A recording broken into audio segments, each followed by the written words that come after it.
Welcome back, everybody. I got Hunterman with me again. We're gonna be going into the past here. So these are stories from 25, 30 years ago, maybe longer. So same disclaimer. Nothing meant for legal purposes. We're talking about history, and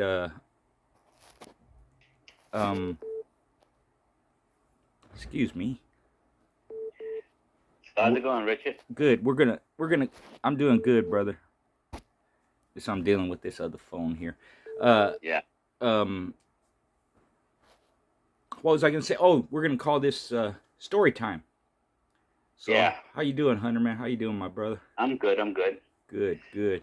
I figured we could tell a couple of stories. We'll throw a little conditioning in here of problems that I've seen or heard of, um, stuff like that. But a lot of this pertains to a lot of the old histories way back, and Yeah, way before I was probably born. right, right. Yeah, I'm excited, man. So, Nate, I know you have a lot of memories. Like me, we saw a lot of stuff in the past. But what were some of the dogs you were involved with? Either conditioning them or helping others condition them. We can cover both. You know. Well, let's talk about an old dog back in the days. There was a dog called No Name. He was a son off of a dog called Sir Lancelot, which was a direct son off of either Grand Champion Mongoose or Brindle Goose. No, I think it was might have been Brindle Goose. I'm not sure, Right. but No Name was a really nice dog. A buddy of mine acquired him. I guess he bought him, and he was a very talented dog. It was a good bulldog, very game. And he's probably one of the great stories because there was in conditioning with him was a little funny how he went about it. One day, I was approached years ago. I'm talking about years ago. Um, and a friend of mine, because I like to work dogs, I like to get them in shape. I never really like to get involved with a lot of things. But so he called me. He says, HM, I got this dog, and I want to get him in shape, and I want to see how he does and stuff like that. I says, all right, no problem. I said, come on down by me, and we'll design his keep. We'll study the animal. Bring them around. So we got him and we checked him. We weighed him up and looked at him and cleaned them all up and sat down and we figure, working with him after about a week or so, uh, we decided to design a key for him. And I said to him, well, you want me to work the dog? And then Big H says, no, no, I want to work the dog. I says, well, two people can't work the dog. Everybody has their own set ways. Right. So we got to try to figure out what we're going to do for this animal. So he was like, listen, Hunter, man, my work schedule, back and forth. I want to get this dog in top shape. So I said, well, I'll help you, but you got to follow the program. He agreed. We started the program and the dog was doing great. He was closing at 13 miles per hour. He was breathing very well. His weight was holding fairly great. During the week, the only time it rise up and down was from feeding to the time he was emptying out. The dog did pretty well.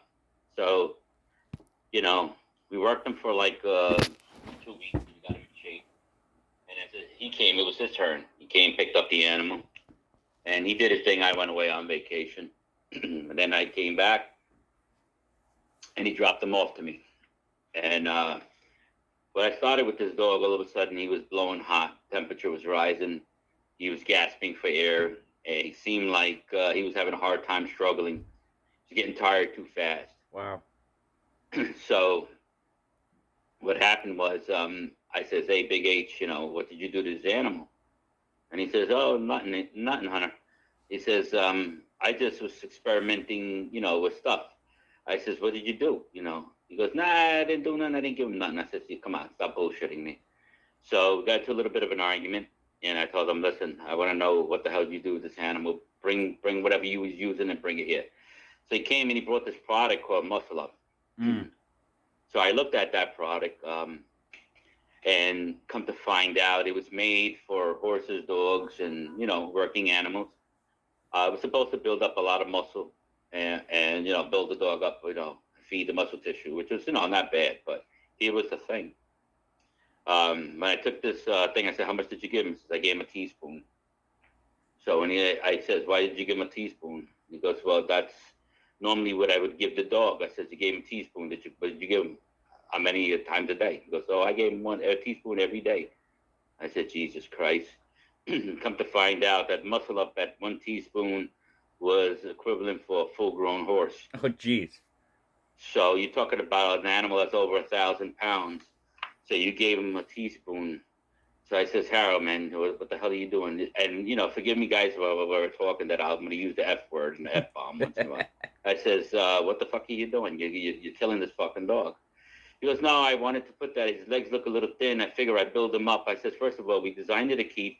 We designed the feed. We designed the supplement intake. And even then, it's going to be subjected to changes. But you still added this without my consent or even, if, testing these products." So I said, "But you gave him a teaspoon for 1,000-pound animal. So, okay, so if you gave him for 1,000-pound animal, how much is it for a small horse, like a young foal?"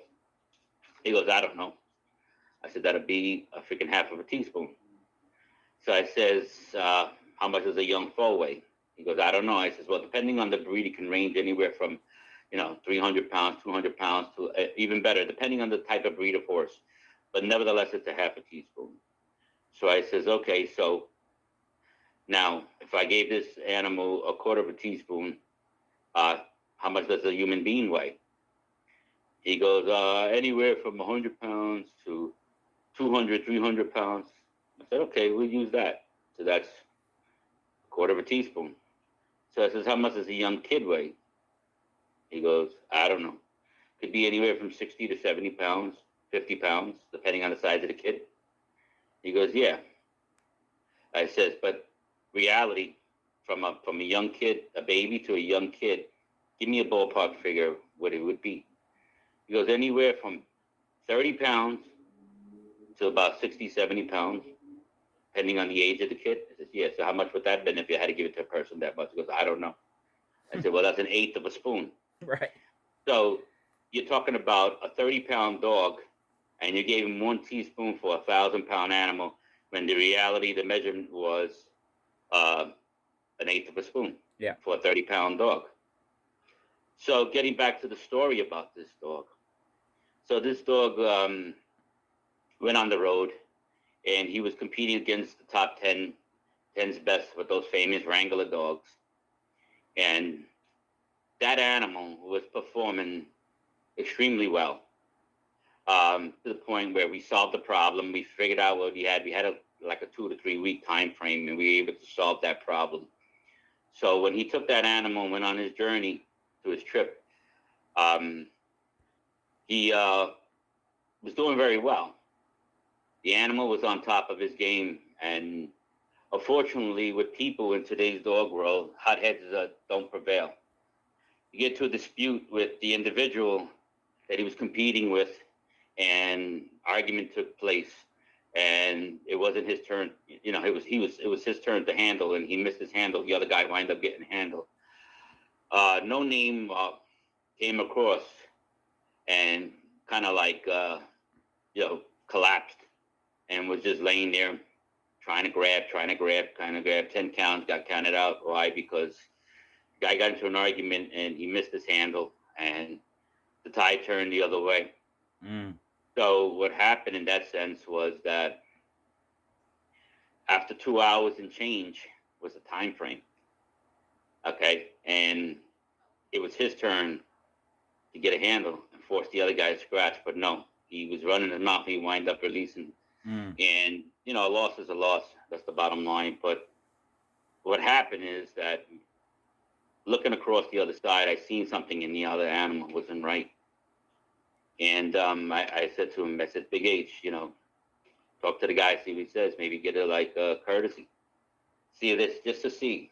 I says, "I don't think I don't think he was going to run across that field." Right. So the guy was like, "Oh, they got to still arguing, these two morons." I had to the point where you have to get in between people, and I thought, shut the hell up and let's get out of here, whatever. Right. He turns around and the guy says, "Yeah, my shit's a bulldog and everything." So he turns around and releases shit, That dog runs across that baseball field and just simply fell flat, not even 2 steps, Mm. and kind of expired. Right. So it's a shame. Getting back to that is that the whole thing about this was that I don't care how many years experience you have with these animals, unless you study the animal, understand what to do to get the best out of them. Sometimes you have to pay attention to how you handle and do everything with these animals. And unfortunately, people disputing with hot heads and get into the mix instead of focusing on task at hand. It makes a difference between winning and losing. Exactly. So what do you think about stuff like that, Yeah. Schoolboy? Yeah.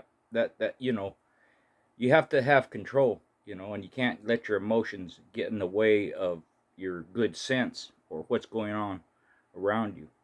You know, you have to have that ability to uh, control yourself under pressure. As far as the keep goes, if you have a keep designed for a particular dog, you have to use that keep, even if whether it's you by yourself doing the keep or whether you do half, someone else does half, or you're doing it together, whatever it is, that keep is specifically designed for that dog, and you can't waver or stray from that because now you're going to have problems. There's a reason you design a keep for a dog, but even if it's a first time up dog and you don't know, you know how this dog's going to react, you see that during the keep. And the point is, you got to play it out. You can't start adding stuff, taking stuff away, putting something in there that wasn't designed for the dog or hadn't been used before. That's not the time to throw in a new product when you're in keep, right? And it can throw the dog Exactly. off. But someone So like you, with experience, once you figure this problem out, you had time to adjust, and that's important too.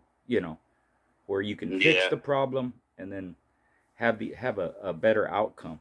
yeah, it's sad to say that sometimes people are conditioners of these breed, but they become so repetitious on the way they do things that they don't pay attention to what's actually needed. You Right. know, there's these individuals that I work with dogs many years who are all experienced individuals. They're great conditioners themselves, but you also got to realize too. Sometimes you get an overall guy who can condition, handle, and knows everything that's needed to care for this animal. Right. But then you got guys who are great handlers, but they can't condition for shit. You got guys who can condition dogs, but their handling sucks. Right. You got guys who can read you a pedigree like there's no tomorrow, but yet you get some backyard guy that he just knows his dogs, and when he breeds, he gets quality stuff every year. Here's a guy reading a book and can never get the equal amount of quality as the guy that was in the backyard. Exactly. So, what's your take on that? Yep. Although all those factors, can come into play. It could be, any one of those things, or two or three things, that come into play. So, and it's hard for a lot of people to say, I'm not good at this, or I don't know how to do that, And then you have other people, they know how to breed dogs, and but they're not conditioners, so they put them in someone's hands who is. And sometimes a guy is a good conditioner, but he allows someone else to handle. In my case, I most of the time I bred and raised my own dogs, so if I condition them, I'm going to handle them. You know, and Exactly. but I've taken over for other people too. Just for those reasons I gave. So there's a lot to it. But like I said, some of the problems people have is admitting, I don't know this. I'm not good at this. I don't know how to do it. You know, and the other mistake they made is, sometimes you listen to someone you shouldn't be listening to, and they say, well, you should use this and you should add that, and sometimes it's not just one thing, it's more than one thing, and now you mess up the whole feed, you mess up the whole program, and things And, could go good for a day or two, and then you see some change, yeah. and then the dog falls apart, or like you said, he's not breathing right. You got so many weeks of conditioning on him, and he was fine when you left him, but now a week or two later you get him back or whatever it is, and so there, you see he's off, man. He should have improved, Yeah. not gone worse. Getting getting back to the same particular dog, No Name. After that event happened, and at 2 20, he lost the contest, but he was game. He was still crawling on, Yep. on his belly and everything. He was no quit on him. He just couldn't get across. Right. It was a rough one. But here's the same animal that was brought back, and everything was understood. And then later down the road, he went out for I think one or two more, and he went into the GB kennels, the famous GB kennels, and they Big H beat them with him after we using the same program with the animal, except that a couple of things were erased. Right. And more focus was on it. Now, dog wound up to be very good. He wound up winning two more on the road. Right. So he was a good two-time winner, one-time game loser. Right.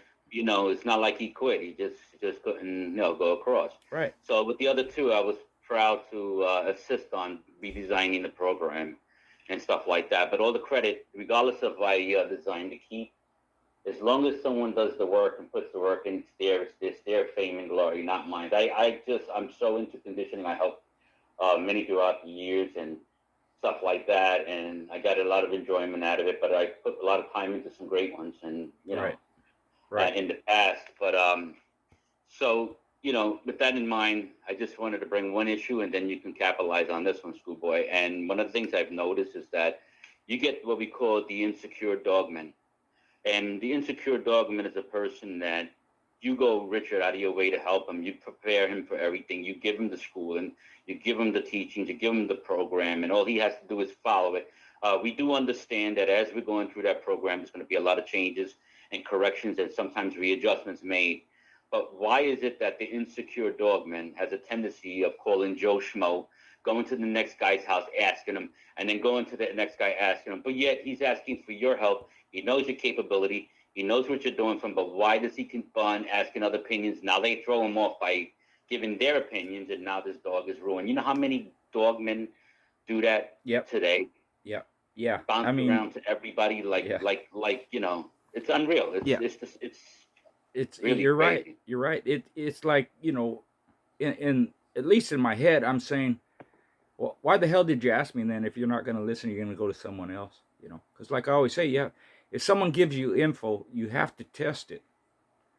And if it's someone closer to home where you're around them and they can see your dog, or they've helped you do certain things, whether it's prep work or feed or whatever it is, you don't listen to them, but you'll listen to someone 2,000 miles away over the phone that's telling you, no, do this, do that. And that's part of that insecurity. They're not sure. So when it comes to that, in my opinion, go through the program and before you change anything. And don't listen to outside influence, If it's me, let's say somebody is helping someone else, and that someone else gets a hold of me and tells me, what do you think, this and that? I'm not going to give them any information or change anything. I'm going to tell them, listen to that person that's helping you and see if it works, and go through the program. That way either this works or it don't work. But that's part of that insecurity, They always think I'm missing something, or they need this, or someone will tell them, you need this, and you got to use that. And you got to give them B12 every week, and you got to add this, and you need the muscle up, and all this stuff, But those people are, they haven't been around your dog at least. They don't know what he's like or how, So if you're going to ask someone for help, listen to them and test it out, and then see, whether it works or not, Yep. Yeah, exactly. Yeah. Exactly. So let me ask you this. Go ahead. As far as the condition go, what are some of the things you use to evaluate a dog? How you're going to work it, what you're going to feed, how much to give, this and that. What are some of the tips you can give the people out there for that? Well, the first thing is getting the dog within your possession, and then after you're done cleaning them out. And what I mean by cleaning them out, you're wearing them out and everything. I like to just take this dog on a one-on-one road trip, road work, and see how his gait is, and see how he's breathing, and see, how he's doing. Take him out for a straight 2 or 3 miles on his first time you get him. It's just to get him a little bit hot and see. Don't run with him. Just keep on walking with him. And then little by little, you see the problems that he might have, and then you start to evaluate what's going to be needed, and then you figure his weight, how much pound per week you got to remove. And then once you figure that, you figure out his feed keep and all. But then now you're going to be faced with the big question, how does he adjust for this calorie preparations? Is how fast does he digest his food? Does he drop a pound, half a pound right away, or does it take 2 days, 3 days, or every other day, or at the end of the week? I was always a firm believer: if 5 pounds over your target weight, take 1 pound of body weight off per week, and then bam, at the end of the week, each week you're down to where you got to go. So if it's a 6-week keep, you take 5 pounds off, and you'll be right there when Sure. time comes. Right. Yeah. Good So stuff. it's a lot of more paying attention to the dog, not just following a paper. You can write anything on paper, but it's still invalid until you start putting the dog through your program. Yeah, that's most important. And you got to know what you're looking at, and that comes with experience and doing it over and over again, But just taking a dog out like that, and then, wherever you have them confined on a chain in a kennel, see how they act, see how they respond to different stimulus. And then it gets into the work part, well, what do you like to use? What does the dog like to do? What will he, does he like a meal? Does he like flirt pole? Do you have a cat meal, or, incorporate swimming? All this stuff, But the point is, you have to do this before you ever put a dog through a keep or do any kind of conditioning, You got to see where the dog's at, where his head's at. Yeah. Most people are not going to have the same equipment as everybody else has. Right. So you need to utilize what you got. No matter what you got, you can be used to work your dog and get him in shape. Agreed. But I always say road work always conquers all. Right. If you don't have anything, it's just you yourself as an individual. And one of the key words Schoolboy just mentioned, everybody, is the stimulation part. And part of that stimulation is bonding with a dog that's not yours, or a dog that is not used to certain things. You need that bond with trust in between handler and the dog himself and the owner. That dog has to be comfortable enough to really like you, to want to do half of it. I've seen dogs that, when taken away from their environment, they won't work the same as they would work when they're at home or in their own backyard, or with the individual that, always handle them. When put into different hands, the dog becomes very leery, and there's a little big distrust and stuff like that. So you need to get into the animal's head and gain trust for that. Right, exactly. Yeah. How about name another one of them old time dogs, that we've talked about, that you had something to do with, Okay, here's one of the most famous, probably one of the famous dogs I remember from back in Jesus Christ. It's over years and years ago. The name Champion Yosemite comes to mind. I've seen a lot of things being posted about him as of late, back in the days, and the dog is long deceased. This was many moons ago. Champion Yosemite was in the hands of the CA kennels, and that dog was handed over to BG and company, and there was 2 of them that was handed over. It was Champion Yosemite and his little mate sister. Okay, so BG gave the little mate sister to one of his buddies, and they were done a breeding together, and actually had an inbred offspring off of that. And most of the litter died. I think there was only 2 pups alive, if I'm not mistaken. Getting back to Champion Yosemite. Yosemite at that time from GA Kennels was a 2-timer. And he was up at age, he was an old dog. Mm-hmm. So many years ago, some people from Brazil came over, SDB came over, and, we were friends. We are still friends. I have a lot of admiration for him and a lot of respect for him. But there was a time when we had a little bit of disagreement, because he was from Brazil, and, the camps out here from the United States, they were comparing dogs, and there was always that argument that their dogs are better and blah, blah, blah. Right. So they come to a point where they ship the dog out, to the United States, and the dog was a son directly off of hygiene from Brazil. Mm-hmm. And he was talked about how these Brazilian, dogs are extremely fast, quick, and powerful, So a decision was made with Yosemite, since he was a 2-timer, to champ him off. And I was called in to come into play. And they actually hey, HM, can you like, design his keep and get him going or whatever?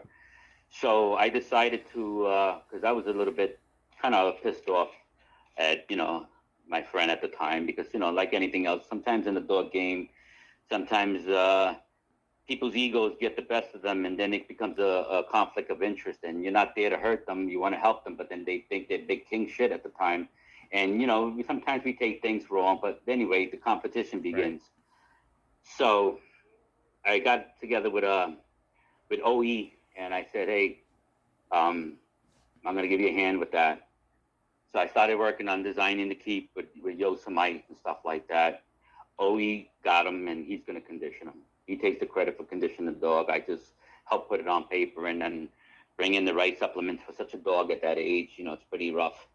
Right. So make a long story short, uh, the event took place, in the swamps, and they went out hog hunting, and Yosemite was prevailing top, right on the top, at the end.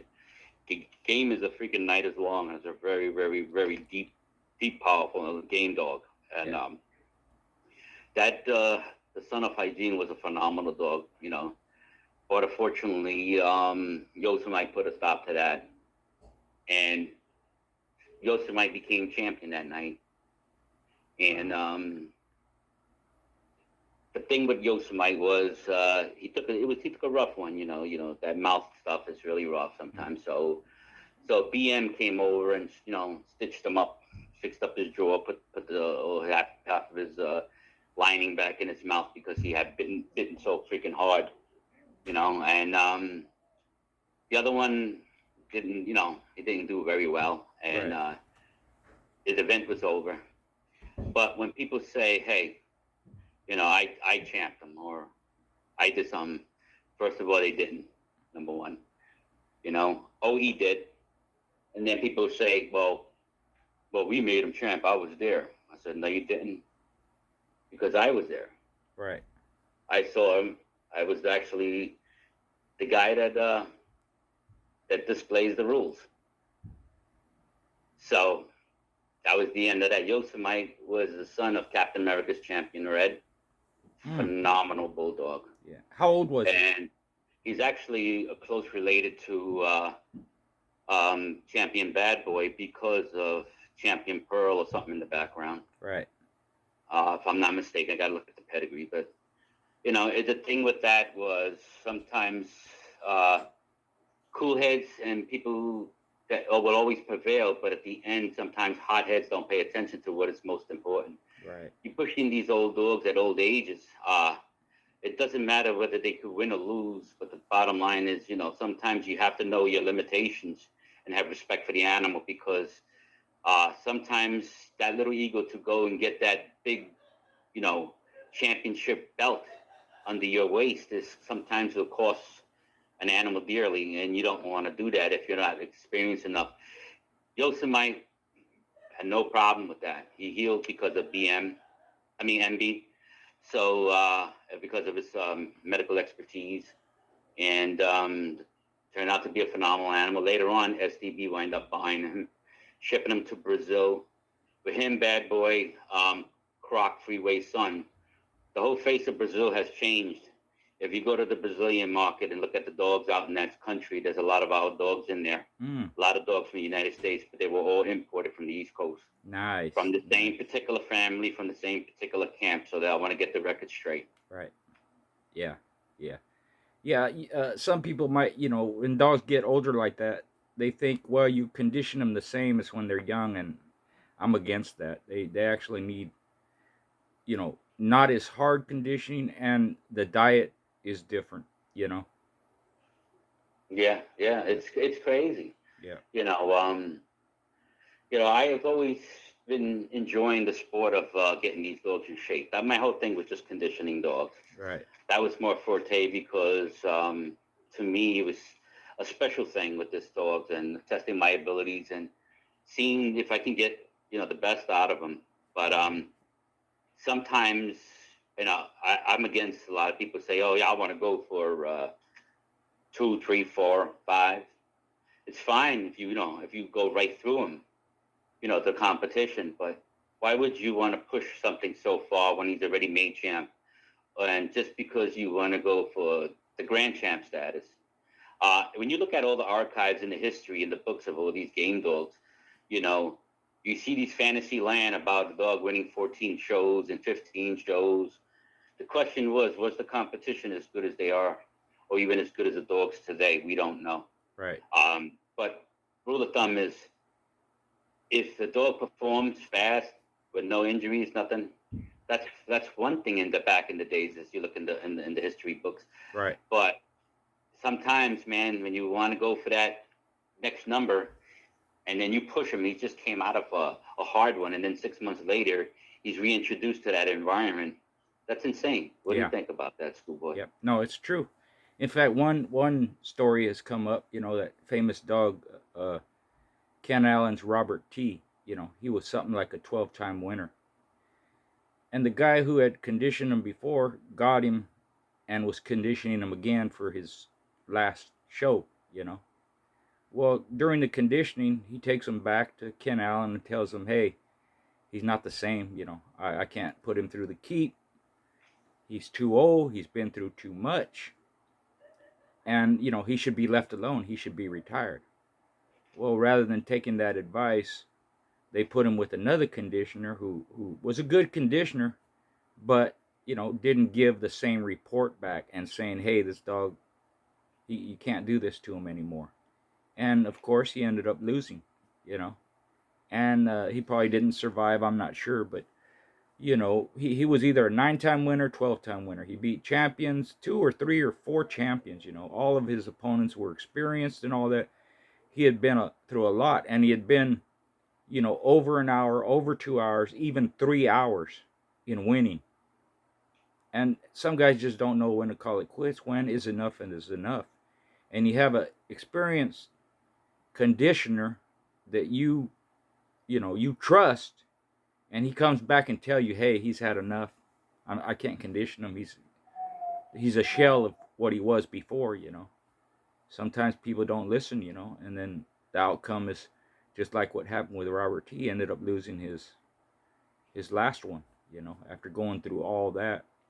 So that's a big factor of people allowing their ego to get in where their common sense tells them otherwise.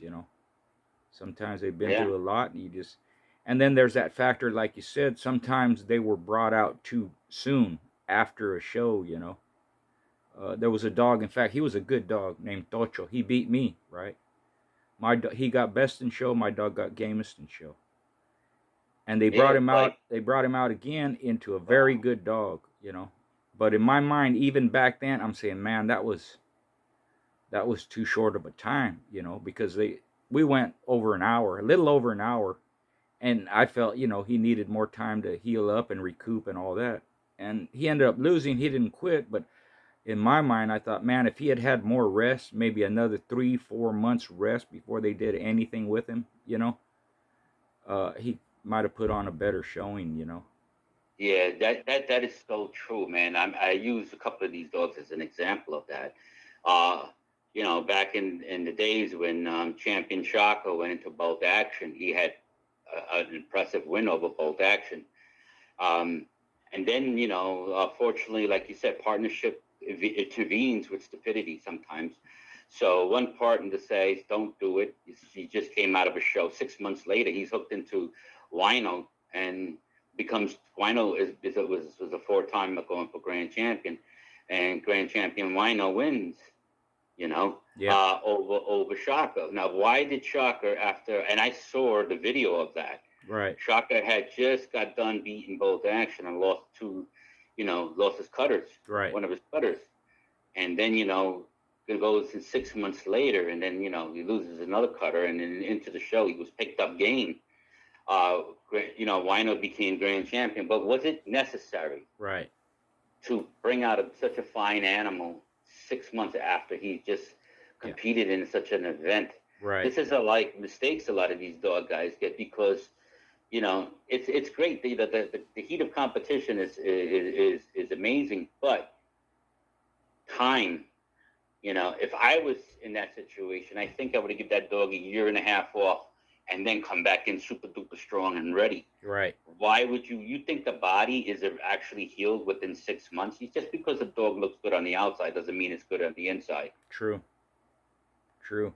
That happens a lot. And people go, well, a year, that's a long time. Well, sometimes they need that long time. Sometimes 6 months is not enough. Because the dog not only has to recuperate outside and inside, you're putting them through that exercise of a keep again, which puts a strain on their body, and that's why you want to make sure they're completely recuperated. And Yeah, it's like the story with champion Debo. Debo was already a champion. He was a freaking phenomenal beast. I mean, he was the beast of the East. He was the dog.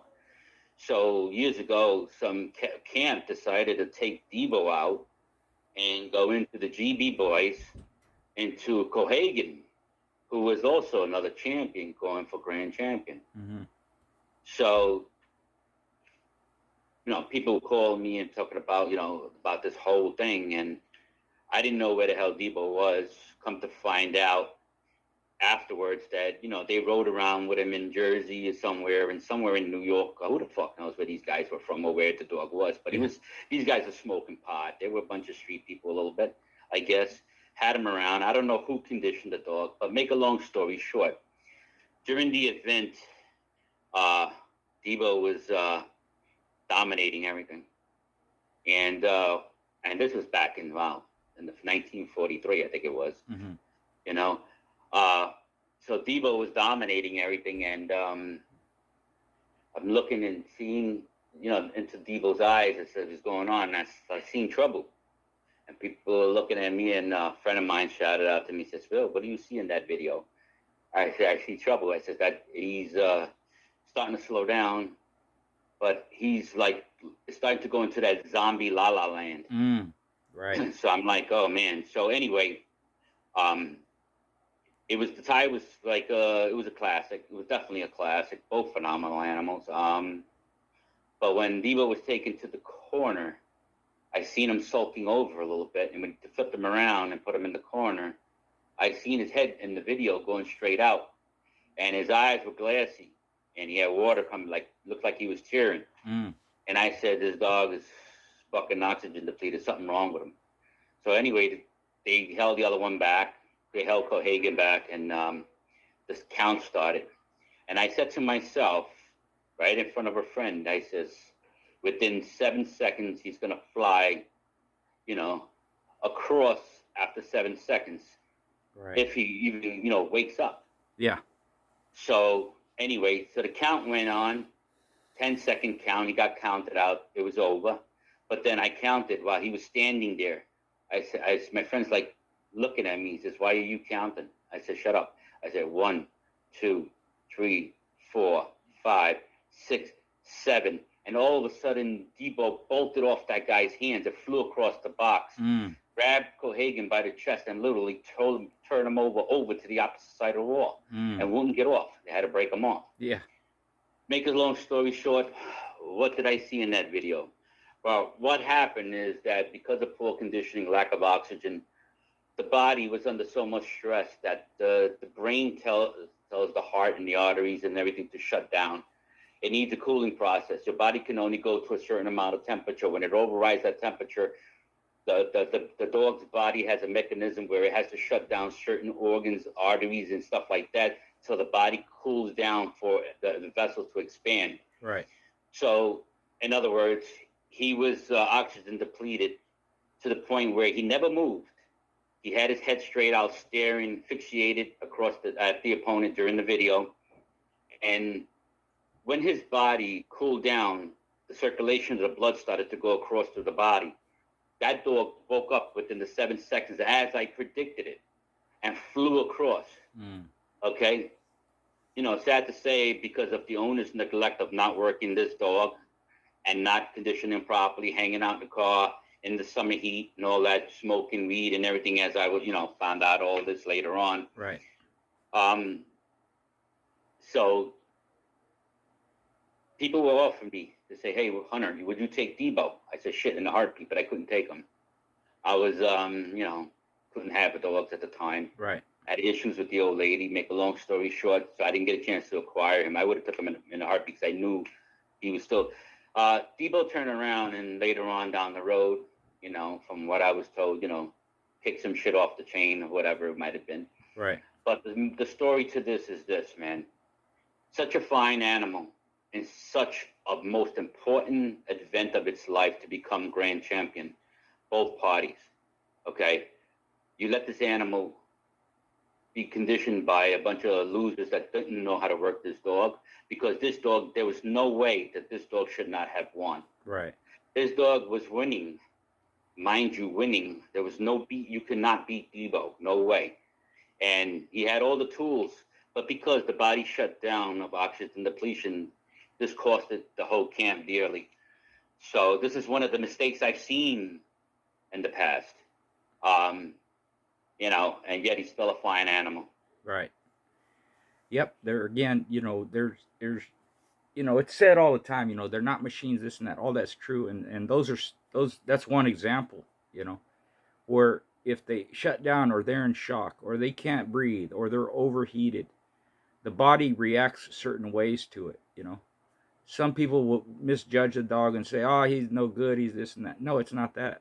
You have to take all the circumstances into account and then find out, what the problem is. So even a great dog, that's just an example. It's like Tudor said about Champion Spike. He said an idiot could take Champion Spike, a dog like Champion Spike, and screw him up. They'll fuck him up, So that can even happen with great dogs, And we even see that in human athletes, they get past it, or their conditioning is poor, or they're whatever it is, and they don't perform the same, or they can't, So that's a situation that, in my day too, it happened all too often, where people, they either don't know how to condition, or they're not cognizant of all the factors involved and don't cover all the bases, And then, of course, they're going to get there, even if they know, hey, the dog's off or whatever, they still go ahead with it rather than, hey, something's not right, I'm not going through with it, So yeah. a lot of times, and the reason why we're talking about these old-time stories and stuff like that, ladies and gentlemen, is because it's not the negative part, but an understanding of human error. This Right. is why we're bringing this up before. There's a lot of great war stories I can mention, but we have to talk about some of the human errors, because sometimes human nature destroys everything that's around it, including, what you have if you're not very careful with it. Yep, that's true. That's true.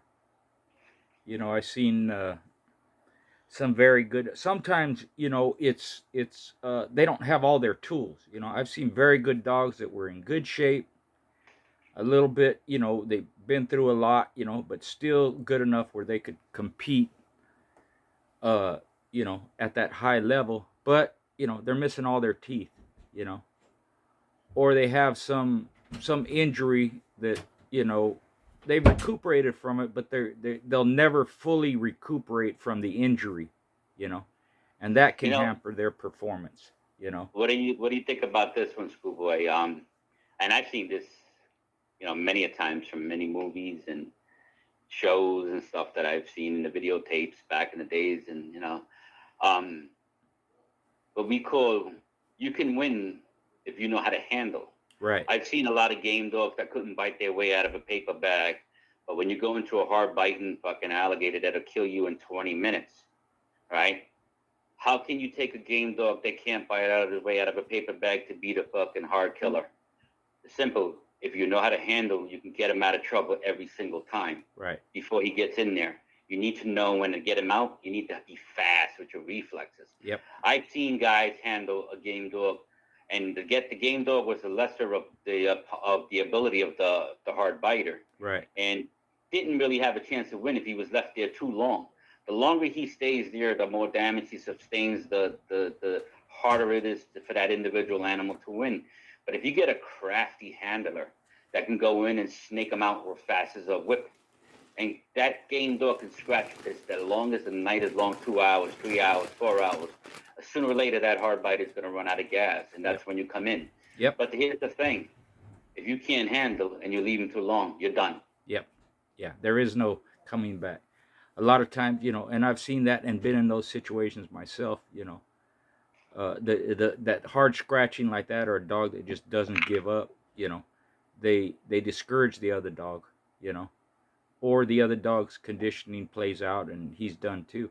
But there's certain times where it's you got to make that handle. This is now the time to do it. You got to get your dog out of that situation, or you see something in the other dog where he's acting kind of funny, and man, if I just get this handle, I know I can beat him on the scratch line. That's happened several times, and sometimes it's with a dog that's lower ability, but he won't give up. But again, if you don't take advantage of those opportunities, the dog sustains too much damage, and he can't go even if he wants to. So I've been in those That's why. situations, and I've seen them, several times too.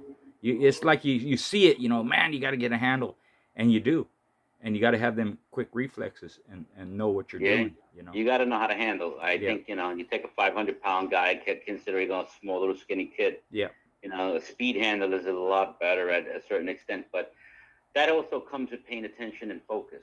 right, You can't be a handler if you're not focused on the dog. right, With anything, whether it's hunting wild boar, whether it's in the show ring or weight pull competition, the handler has to focus exactly what the dog is thinking and see the response of the animal's body to know and dictate, when do I make this decision to react. right. That's why there's so much failures, that poor handlers can make a good dog lose. A bad breeder can make a good dog produce garbage. Yep, Same way a bad conditioner will never really truly get the best out of a dog. right, exactly. If you get lucky, the dog is a good dog. Yeah, I mean, that's great, but dog could have went a lot faster and a lot better if he was done right. Yep, yep, So these things that we're addressing is basically people in their stupidity or mistakes and stuff like that. You need to pay attention to all that. Being in the dog world, you see so much in all different factions of what's going on with these animals, and you try to make people aware of it. But the sad thing is that the working man sometimes doesn't have the time or the ability to learn one certain thing. If you want to be a conditioner, you really got to take a lot of time, and not only learning how to put a dog in shape, but learning what food, what supplements, and what's going on, and how to utilize the weather and the terrain and everything to get the best out of the animal. It's not just the dog, it's everything around to that dog. right. What do you think? Yep, exactly. We try and keep it simple. We're always saying that, but there's a lot of factors involved. And the thing is, once you realize all these factors, you acknowledge them, and you see this and that, and you go through them and all that. That's where you can simplify things, because you know what works, what don't work. You know how to feed, you know how to condition, so you have a program that you follow, and the adjustments you make it's simple to make the adjustment. You don't have to second guess them. You know what you have to do, and that comes with time and experience. So there's a lot involved, but the more experience you gain, you can simplify all that stuff into something that's tangible, you can work with, in real time with each particular dog. You can change a keep, change a program. This dog I work this way, this one I work a different way, that one something else, you know. But you can't do it unless you go through all that and have that experience to tell you which way to go, what to do, how much to feed. This dog he may be better on beef. This one may be better on chicken. This one may be better on more fish. This one may be better with these kinds of supplements. And another one, he doesn't need those particular supplements. It just depends on the dog, but you have to have that experience, go through it, test it, to know the difference between each. Yeah, yeah. I remember, the later years down the road, I was called to ask to get one into shape. I started to keep on one, and then unfortunately at the time I was going through a divorce, and fortunately, I had to get out of the dogs at the time, and I was working on one. I had him. He became grand champion later on. I designed 3 and 4. He was sent out to OE. OE campaigned him. Um, He did it great. Did it great according to everything that I put down on paper and checked on him, and everything was on point. The fucking dog was a son off a freeway. He was a phenomenal animal, but he was an older dog too at the same time. So he took on 3 and 4, and then he was sold to some people in the Virgin Islands, and I think they took him to Puerto Rico, and he defeated champion. I think it was Ajax, not Ajax. Holy shit, I forgot that name. He was a champion in PR, and he beat that one. Supposed to be unbeatable in Puerto Rico, and then he was shipped to the Virgin Islands. He was sold to the Virgin Islands. The dog was already 6-7 years old, and then from there, they decided the camp was called us and asked us, what we thought about, him going back out again. And we said, listen, you guys got the dog. It's already proven. What do you got to do anymore? Dog's already a grand champion. Leave him alone. They turned around, these freaking guys, and, I guess, money and people, I don't know, sometimes they just don't freaking listen. He was always supposed to be retired. Right. And they took him out for that last one for another 6. And he wound up losing. And then to top it off, the idiots put him down. I have to say that because I'm a little upset about that. Right. They put down such a fine animal, and the funny thing is that particular line of dogs produce themselves all the time. So they could have put him up a stud, and they would have made a fortune on the stud fees. But that dog would have produced winning dogs and champions and great dogs because he has it in his blood from a producing family, because every one of the family members produced dogs already. Yeah. But unfortunately, you see what happens. Sometimes people decide to push them further than what they already are. He already made grand champion. He was in my house. He was in my home. 3 and 4, beautiful. He went out, OE did him, fucking did a great job. He gets the credit for that. I just designed the paperwork, and I designed the program, and I took the dog and found all his flaws. And from there on, he went out, and, I'm proud of the animal. I'm proud of, OE. Yeah. And unfortunately, he made grand champion. I think there's a dog. The one he beat in Puerto Rico was AK-47. Oh, okay. Right. Great fucking dog. Yeah. And that Freeway Sun just demolished him. It was incredible. They were talking about this for months, but then all of a sudden the other camp comes back with another one, and then they do him again, and the dog didn't even pass like 2 years later, not even a year later, or whatever it was. We were a little disgusted. The decision should have been retirement. So what do you think about in a situation like that? You've already accomplished your goals. Why are you going for further? Yeah. Again, it's that, people will let their egos or the challenge, or they see a dog perform a certain way, and they think, well, he can perform that way even if he's 20 years old. That's not the case. And putting a dog down like that, that's just, that's more embarrassment. They're embarrassed because the dog lost, he quit, he did this and that. They don't take into account that it's their fault. It's not the dog's fault, but unfortunately the dog is the one that has to pay for it. That's happened quite a bit. It's like, there's this one dog, what was it? Hooter. His name was Hooter. He was off of Smith and Walton's Reuben, ROM, right? And I saw his first one, and he was a 2-time winner. When I saw him, he destroyed the dog, and it was a brother to the little gator that he beat. 30 minutes. Second time out, he went 31 minutes, did the same thing. You think, man, this dog, he looks like he's unbeatable. So they had a certain program for him that worked, his conditioning. Someone else got him. They bought him or whatever, right? And they asked, what did you do? They tell him, this is the key we use, this and that. Well, they changed it. They did something totally different, added some stuff that wasn't added in the first keep, this and that. Well, the dog ends up losing an hour and a half, And something like that, you think there's no way that dog could lose. He was a bone crusher. But it can happen, like we said before, it can happen with good dogs, For me, if I'm going to take a dog like that, and the guy's willing to tell me exactly what he fed and how he worked the dog, I'm just going to do the same thing. It worked 2 times already. Why would I change it? How much better can you get than a dog like that that's just going to go out there and finish you? And then in that hour and a half that he lost, he didn't quit. So he proved he was game, and I'm not saying that I didn't make mistakes and people don't make mistakes. And part of the reason we're having this conversation is to help people not make the same mistakes.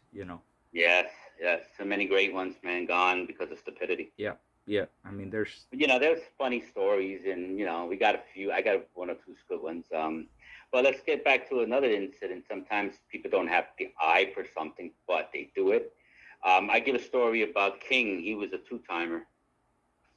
He was off that Crock-a-Mole stuff. My buddy owned them, and he called me up. He says, "Hey, Hunter, I've never really put one in a keep. It's his first time doing it." yeah, So I had him come over, and I was teaching him how to write it on the calendar, how to put it together, what to look for, and this and that. And he had nothing, so I built him a treadmill, and I made him a treadmill, and he took it out there at his place out in CT. And he went into some big cats out with a nice one. He hooked the King up late, and it was his first time whatever he was doing, and he was exhausted. Oh, he was all sweaty. He could barely stand up. He was like, your first time handling, and it's your own dog. It's kind of like nerve wracking for a beginner. So King was a funny type of dog. He would lay on his back, and the guy was like, "Should I pick him up? Should I pick him up?" I said, "Pick what up?" He goes, "Should I pick him up?" And I says, "Why? He ain't hurt." He goes, "He's down on the ground. The other one's on top." I'm like, "Down on the ground? He's a chinny chin chin." yeah. And he says, "What the fuck are you talking about?" I said, "Leave him alone. He's a chinny chin chin." And he's like, "Hunter, what the fuck are you talking about? My dog is down. Should I keep him? What should I do?" I said, "Pay attention to the handling. I'll tell you when." And I'm standing there watching him from a distance. And the dog had an orthodox style. He would, when he scratched, kind of throw himself upside down and slide under the dog and grab him in the bottom of the chin. Yeah. That's where he stood all the time. Make a long story, that dog, the other one was all over him like hell, but the other one was being frustrated and looked like, and trying to take, hold in whatever he was doing. Right. So, King turned out to win that night. The other one quit. And he says, "So what do you think, Hunter? What do you think about him?" I said, "You did a beautiful job with him." He says, "No, man, you helped me." I says, "Listen, man, enough with the bullshit. I helped a million guys, but the credit goes to you for putting in the work." I says, so then when I go, I see the dog. He's on his way home. So I kneeled down beside the dog. I gave the dog a kiss in the face, and he asked me, "Well, what do you think about, King? Should we go all the way?" I said, "No." He says, "Why?" I says, "Because his name is not King." He says, "What?" "His name is Chinny Chin Chin." And he's looking at me like I'm retarded. I'm laughing at his face. And I said, "Leave Chinny Chin alone. He's old." "How old is he?" "He's old. He's five going on 6 next month." I says, "Okay, he's done." Yeah. But he said, "Come on, man, I can go." I said, No. Leave him alone. He's worth more. You got that Crock-a-Mole blood. You can't find that shit anymore. Breed the balls out of him. And every time I see him, I see my friend out at he stood away from the game and all that. But every time I see him walking down the block, I scream out, "Hey, Chinny Chin Chin," and he would wave to me like a retard. I said, "Yeah, you're just like that dog, yo. He's on the chin." Yeah. So that was the story of Chinny Chin Chin, but the reality, it was King, two-time winner, son of Crock-a-Mole. What a fucking beautiful animal. Yeah. And super, super smart. He never worked himself more than he necessarily had to. He was a strategic animal that knew how to stay in a spot where he couldn't be hurt. Yeah. And that was in the bottom of an animal's chin. Very intelligent, the the bottom jaw, that's the lever. That's what makes everything work. You take that away, it don't matter if the dog's on top, if he's strong, whatever it is, he can't do nothing. So the dog probably smarter than the humans. You look at him, you go like, "What the hell is that? Why is he doing this and that?" Well, the dog knows what he's doing. Why are you questioning it? Obviously, he's smarter than you are. That's the way I look at it. One of the funny stories I heard, and I heard about from my friends and everybody talking about it, was the time when one of the famous jack dogs, his name was Spade, right? He was a son of Blackjack Jr., two-time winner, that came right off of Hobbs Tuffy, the Eli Bolio Boomerang dog. Right. It's from the Jack Dogs, basically the same stock. Right. This is not champion Blackjack and Buckskin Jack. So MB owned them, and there was a young cat out east back in the days, and he was a crazy guy, Mr. V. And he said his dog was already champion. It was Champion Stunad was the dog's name. Mm-hmm. And he was a fucking hell of a dog too. Make a long story short. Now, Mr. B was an old man, at the time. And, Big V had Stunad, and they were getting in it. They hooked it up. Everything was set up. Big weight dogs, like 50-something, 58-pound dogs. They were fucking big dogs. Mm-hmm. And it was a war, from what I was told from a couple of viewers. And they were saying that the funny part was when Stunad had Spade down on the ground, and they were going at it. Big V had to be a fucking show off like he always does. So he went up to MB. Yeah. He said, MB, he says, your days are numbered. I'm going to retire you, old man. Your shit is done. You're going to send you back to the nursing home, talking all kind of shit to MB. MB was laughing. But I noticed that the guys were telling me, he says, yeah, we noticed that. MB was kept kneeling down and picking up shit in the floor and putting it in his pocket in the box. And I was like, what was he doing?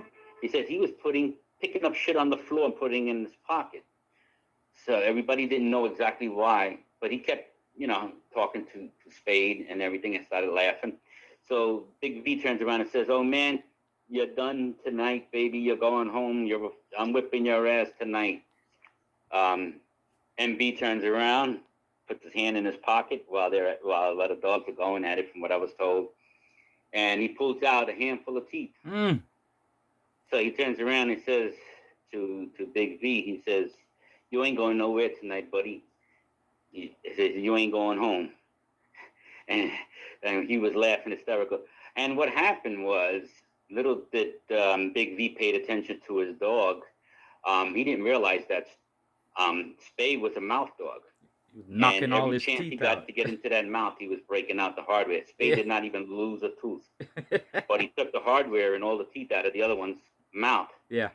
From what I'm told. Yeah. And he turned around and opened his hand and showed them all these freaking the cutters and the rest of the teeth. And as soon as they got a handle and they pulled to the corner, stood not quit. Yeah. Champion, he lost, and Spade became champion. He was toothless at that point. Since then, one day, I happened to bump into MB, and he said, you got to see my freaking chain I got. I says, oh, yeah, what'd you get from the jewelry store? What kind of, we got 14 karat gold, what? He goes, no, look at it. He had a fucking chain made out of all the canines and teeth of all the jack dogs that took teeth out of every dog's mouth. And he made a beautiful, I swear to God, he looked like a caveman with all these teeth around his neck. Yeah. And I was like laughing my ass off. I said, yeah, but you didn't take that many teeth out of Stunad. He goes, no. Junior did it. Buckskin did it. Spade did it. All the jack dogs always took the freaking, you always love to go into the mouth first and take the teeth out. Yeah. And yet they never lost a cutter. Yeah. Amazing.